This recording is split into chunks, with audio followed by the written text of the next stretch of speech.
On the afternoon of Wednesday, the 23rd of March, 1898, the first signs of an expected gale were detected in Bridlington. There was a stiff wind out of the northeast and a heavy swell offshore, and the harbour was busy with ships arriving seeking refuge from the storm to come.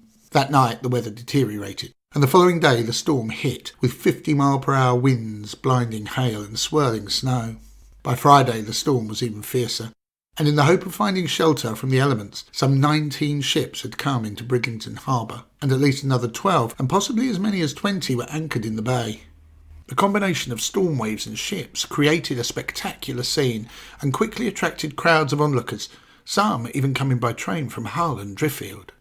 The normally sheltered waters of Bridlington Bay offered only marginal protection, as waves 40 feet high crashed over the North Pier and fell like waterfalls into the harbour. Friday, 25th, began with the abandoning and salvage of the Lord Beaconsfield, which had slipped her anchor and was later smashed against a cliff.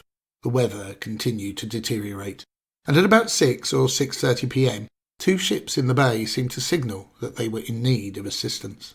Bridlington had 2 lifeboats, the RNLI boat, the John, William and Francis, and another run by the Sailors and Working Men's Institute, called the Seagull.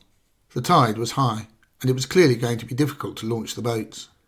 The more experienced sailors argued against it, but urged on by the crowd and fearing accusations of cowardice, the younger crew members of both boats were keen to put to sea. The RNLI boat was the first to launch and was immediately swamped, and her crew had to be pulled to safety. The Seagull only fared a little better. She managed to battle the waves for a few hundred yards before one by one her oars snapped, and the sea snatched her back and dashed her against the Alexandra wall. Her crew were tipped into the water, but were able to swim or scramble to ropes thrown down to them.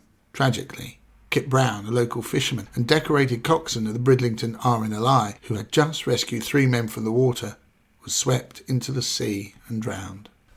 Although injured, the crew of the Seagull all survived, though the boat was a total loss.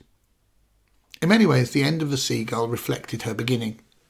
Following the capsizing of the lifeboat Harbinger and the drowning of 6 of her crew in the Great Storm of 1871, the Reverend Yarborough Gamaliel Lloyd Graham of Sewerby Hall had donated the Seagull and all its equipment to the Sailors and Working Men's Institute, as a cost of about £500.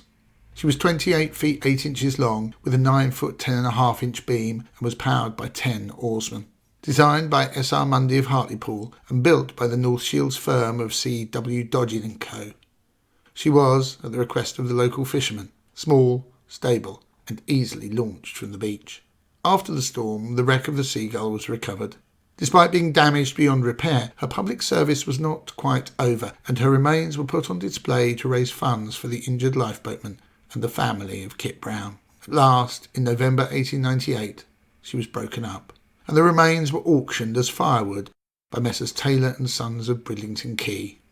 It is not recorded how much they sold for.